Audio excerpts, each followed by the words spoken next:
My name is Kerry Meagher. I'm an attorney and am also a identity theft risk management specialist certified by the Board of Risk Management.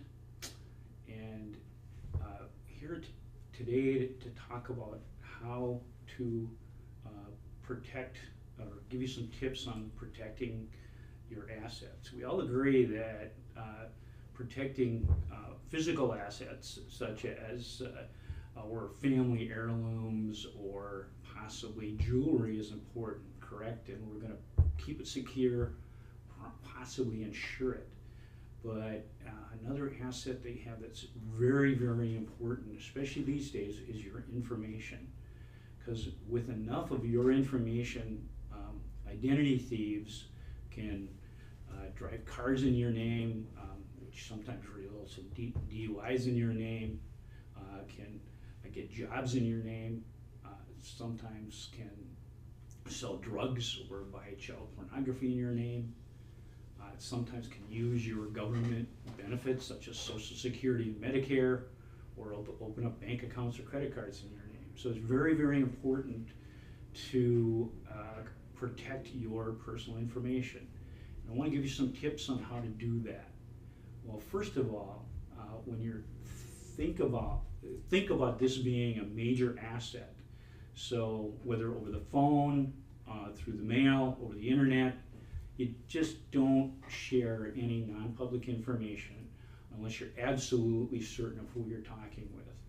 And even when contacted by a financial institution or a charitable organization that you want to do business with, and you possibly do business with, if it's a phone call and they're asking for information, don't give it to them. Just tell them that you'll take their name, telephone number, and give them a call back. Do some due diligence. If it's a legitimate call, you can give them any information. But if it's not, you may have saved yourself from an identity theft issue. But also, never click on unsolicited emails that come to you that want to show you something, because it could be going to a website where they might be spyware or something else that could harm your computer. So another good reason to make sure that your antivirus software and other software is also up to date on your computer.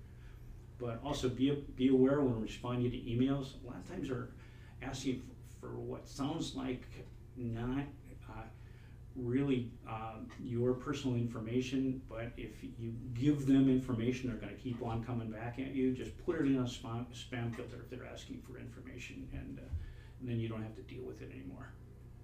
But also for paper information, keep it in a secure place in your house where workers or even family members don't have access to it or readily know where it's at, because people do have bad times when they use information that they shouldn't, and just keeps the problem away.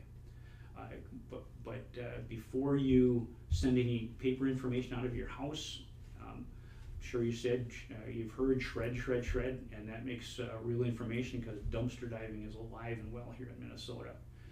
But also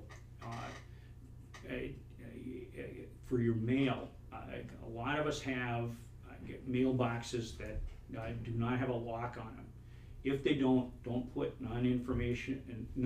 your private information into your non-locked mailbox. If there's bank account information, credit card information, put that in bring that to a different mailbox that has a lock feature directly to the post office, because there have been identity theft rings, specifically here in Minnesota, that have stolen information out of non-locked mailboxes.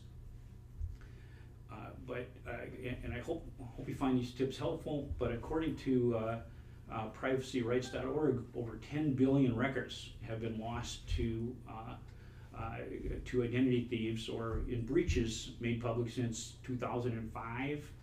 And if you do want more identity theft protection, the First Alliance has a very sophisticated identity theft protection plan called the ID Shield, which is available at a group rate. And if you want to find out more information about the ID Shield, just go to the first page of the First Alliance website, and on the bottom right-hand corner has about First Alliance, and then click on Member Services, and you can look at the coverage there. And I hope you found these tips helpful.